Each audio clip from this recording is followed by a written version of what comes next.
आज मैं उज्जैन में धार्मिक नगरी जो है वो यहाँ पे आया हुआ हूँ और यहाँ के जायजा लेने के लिए कि यहाँ पर कैसे कैसे लोगों के अपने मंदिर और इसके सब पे लोगों की श्रद्धा है, आस्था है। आज ये क्या धार्मिक पर्व भी है, नागपंचमी है, काफ़ी भीड़ है। और अभी हम उधर गए थे महाकाल के, वहाँ पे तो लंबी कतार करीबन 1.5 किलोमीटर दूर से 2 लाइनें लगी हुई हैं वहाँ तक जाते जाते, क्योंकि एक पट जो है खुलता है साल में एक बार और वहाँ पे पहुँचने में बहुत टाइम लग जाएगा। तो उसको देखते हुए और वहाँ से भीड़ से अभी नहीं आ पा रहे हैं और अभी उधर से घूमते हुए अभी छिपरा तट पे आए हुए हैं। दिखाते हैं कि ये छिपरा नदी है और यहाँ से सब तरफ से होता है। उधर राम घाट है और आगे के वहाँ पर होता है जहाँ पर होता है। शाम को यहाँ पर महाकाल की जो सोमवार को सवारी सावन का निकलता है वहाँ पे आएंगे, वहाँ पर उनको नहलाया जाएगा। इसके बाद से वहाँ से आगे बढ़ेंगे और फिर शहर के दर्शन करते हुए जाएंगे। हालांकि जो सावन के ये पर्व में ये सोमवार को महाकाल की सवारी निकलती है उस समय पर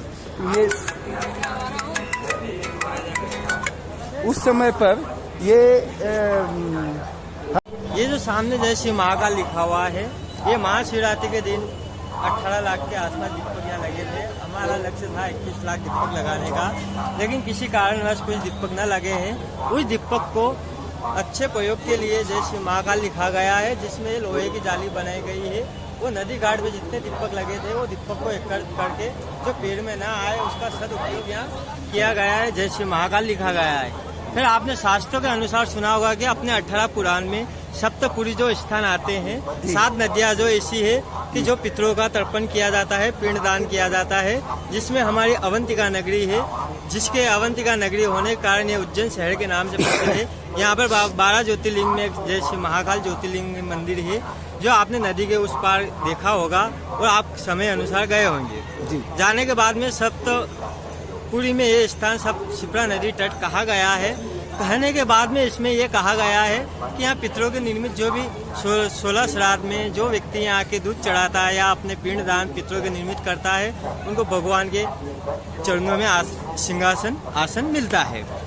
और अगर ऐसा देखा जाए तो अवंतिका नगरी में ऐसे बहुत सारे स्थान हैं कि जहाँ पर देव स्थान स्वयं रहते हैं। जी, जैसे आपने सुना होगा कि काल भैरव जहाँ पर मदिरा पान आज भी हमारे शास्त्रों के अनुसार करते हैं। जी, फिर अगर इससे आगे जाए तो मंगलनाथ जो जिसका मांगलिक कुंडली में जन्म कुंडली में जो मंगल दोष बना हुआ रहता है, उनकी भी मंगल शांति मंगलनाथ पे होती है। इसके बाद में सप्तपुरी का स्थान में सिद्धवट का जो स्थान है, वहाँ पर सिद्धवट के गोड़ के बीच में शिव जी की प्रतिमा बनाई गई है। वहाँ भी पितरों के निर्मित पिंडदान किया जाता है। अच्छा। जो अधोगति में मरता है, जो अल्प आयु में मरता है, उनके निर्मित शिप्रा नदी पे की जाती है। आज शाम को आपने देखा होगा कि आज नाग पंचमी का भी तिथि है, वो त्योहार है। आज उज्जैन नगर में 3 गुना भीड़ बढ़ी हुई है, जिनका लक्ष्य है कि ऐसा कहा गया है कि गणित के अनुसार 8 लाख जनता से अधिक जनता यहाँ श्रद्धालु आए हैं, क्योंकि आज शाम को 5 बजे यहाँ छिपरा किनारे बाबा महाकाल की सवारी आएगी। जो आप सामने जो बैरिकेड लगे हुए हैं वहाँ पर उनका अभिषेक होएगा। अभिषेक होने के बाद में उनका पूजन अर्चन किया जाएगा, फिर यहाँ पर सलामी दी जाएगी। सलामी देने के बाद में फिर अपने नगर का हाल जानने के लिए राजा महाकाल अपने नगर भ्रमण करते हैं। कहा गया है कि हर वर्ष में तो 5 सवारी 7 सवारी निकलती है। बाकी इस उपलक्ष्य में अधिक मास होने के कारण बाबा महाकाल की 9 या 10 सवारी निकाली जाएगी, जिसमें 8 सवारी तो सावन की कही गई है, 2 सवारी भादवा महीने की कही जाएगी। जो 10वीं सवारी है उसको शाही सवारी कहा गया है। उनमें भी अनेक भीड़ रहती है। वहाँ तो जबरदस्त भीड़ होती है, हमने बहुत देखा है। अधिक रहती है कि देखने को पेड़ देने को जगह ना मिलती है। इसके अनुसार आपने शास्त्रों में सुना होगा, देवी पुराण में भी सुना होगा, 18 पुराण में भी सुना होगा कि हमारे जो सती माँ थी, जो पिताजी के बिना निमंत्रण के बुलाने पर वो गई थी, जिनका हर्षसिद्धि मंदिर शक्तिपीठ है, जहाँ पर माता जी की कोनी गिरी है, वो नदी के छिपरा के उस पार है, जो रुद्र सागर पर निर्मित है। जी। इसके बाद में वहाँ राजा विक्रमादित्य की कुल देवी है, उनका भी मंदिर वहाँ बना हुआ है। जी। अगर उज्जैन नगर में अगर आप 8 दिन भी अगर एक मंदिर के भी दर्शन करो तो भी आपको 1 महीना अधिक चाहिए। जी जी। मंदिर बहुत अनेक है।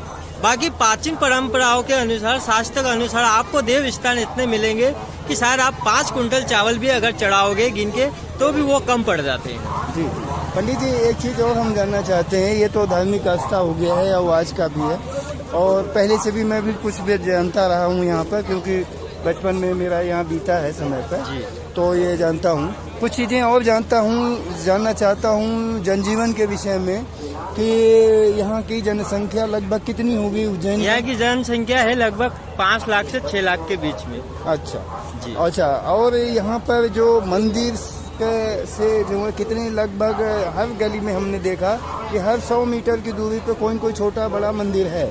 यहाँ पर मंदिर की संख्या अगर गिनी जाए तो गिनती में भी नहीं आती, अनंत मंदिर बने हुए हैं जी, जिसमें सावन उपलक्ष्य में, सावन महीने में और कार्तिक के महीने में और वैशाख के महीने में यहाँ चौरासी महादेव के मंदिर है जी, जो हमारे माता बहनें चौरासी महादेव की यात्रा करती है, जिन यात्रा का समय अवधि रहती है 4 दिन जी। उसके बाद में 80 मंदिर तो हमारे उज्जैन नगर में है जी। उसके बाद अगर देखा जाए 80 मंदिर उज्जैन नगर में है, वो 4 मंदिर जो है यहाँ से द्वारपाल कहे गए हैं। पहला द्वारपाल है पिंगलेश्वर महादेव जी, दूसरा द्वार है त्रिवेणी के पीछे कहा गया है 7 किलोमीटर, जिसको बोलते हैं करोहन महादेव जी। तीसरा द्वारपाल है हमारा अम्बोदिया डैम पे, जो हमारा उज्जैन नगर पूरा पानी पीता है जी, जी। जो गंभीर नदी के तट पर स्थित है अम्बोदिया महादेव, वहाँ पर एक मंदिर बना हुआ है। चौथा मंदिर है जेतल जी, जो वो आगर रोड पे निर्मित है जी। ऐसे करके 4 द्वारपाल है। जब हमारे चौरासी महादेव की यात्रा पूर्ण होती है तो पहले पिंगलेश्वर महादेव पे जाकर श्रीफल अर्पण किया जाता है, दूसरा फल फिर करोहन महादेव पे किया जाता है, तीसरा फल अम्बोदिया डैम पे महादेव का मंदिर है वहाँ पे किया जाता है, चौथा फल जो है वो जेतल महादेव दुधेश्वर महादेव के नाम से प्रसिद्ध है, वहाँ पर किया जाता है। ये चारों द्वारपाल के दर्शन करने के बाद में श्री फल अर्पण करने से चौरासी महादेव की यात्रा पूर्ण का लाभ मिलता है। पंडित जी, जो मैं जानना चाह रहा था इसके अलावा जो जनजीवन के विषय में, क्योंकि व्यवसाय यहाँ पर है कि बेरोजगारी भी सब तरफ है, वैसा यहाँ भी है, और इसके बाद में ये भी देखते हैं कि मंदिर व्यवसाय से जो पुजारी के रूप में ही है काफ़ी लोगों का जिनका जीविका इससे चल रहा है। ये सुनने में आया है कि लगभग 40,000 पुजारी जो हैं इस व्यवसाय में लगे हुए हैं, और यह भी है कि अगर अनुपात मान लें कि एक परिवार में का पालन पोषण एक पुजारी करते होंगे जो 5 की संख्या होगी, तो उससे करीबन 2 लाख की जनसंख्या उसमें होगी जी। जानकारी हमें ये भी मिली है कि जो ई रिक्शा चल रहे हैं करीबन 8,500 ई रिक्शा चल रहे हैं, जो धार्मिक आस्था के लोगों को घुमाने का भी काम करते हैं और नगर के लोगों को इधर उधर जाने का भी काम करते हैं, उनका भी है। इसके साथ में जो प्रसाद बेचते हैं, फूल मालाएं बेचते हैं, और भी जो साधन है, और यहाँ के दुकानदार हैं। मतलब कुल मिलाकर के यहाँ की जो पूरा व्यवस्था है, पूरा जनजीवन का जो रहन सहन या जीविका का साधन बना हुआ है, ये मंदिर से ही सब है, धार्मिक नगरी। इसका मतलब ये धार्मिक का जो मंदिर है, धार्मिक नगरी है, यहाँ के जो भी लोग यहाँ पर रहते हैं वो सब लोग मंदिर से या धार्मिक से उसी से उनका जीविका चल रहा है। यहाँ कल कारखाने नहीं है, ऐसा सुनने में आया है, क्योंकि एक बार इंदौर टेक्सटाइल था, विनोद मिल्स था, और भी कुछ मिल्स थे, वो सब तो बहुत पहले से बंद हो गए, 20 साल से हो गए बंद, 30 साल 40 साल हो गया बंद हुए। तो यहाँ पर नए कल कारखाने नहीं लगे, व्यवसाय सबका इसी पर टिका हुआ है। और शिक्षा के क्षेत्र में तो खैर है काफ़ी कुछ यूनिवर्सिटी यहाँ उज्जैन के है, विक्रमादित्य का विक्रम यूनिवर्सिटी के नाम से है, तो उससे तो शिक्षा का है, और भी काफ़ी कोचिंग वोचिंग चल रहा है। लेकिन मूल रूप से यहाँ का जनजीवन जो है अपना जीविका जो चलाता है वो मंदिर व्यवसाय से है। आज शास्त्र में कहा गया है हमारे यहाँ जी कि बाबा महाकाल की कृपा इतनी है जी कि हर व्यक्ति भूखा उठ सकता है जी, लेकिन अपनी जीविका के कारण बाबा महाकाल कभी उसको भूखा नहीं सुलाएगा जी।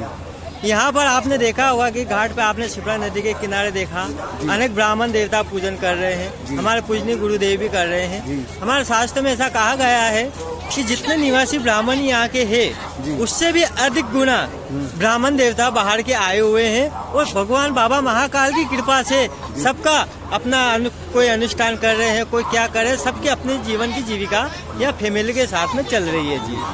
अच्छा, तो मित्रों मैं सत्ताचिंतन.com से बोल रहा हूँ और यह वीडियो इतना ही आज।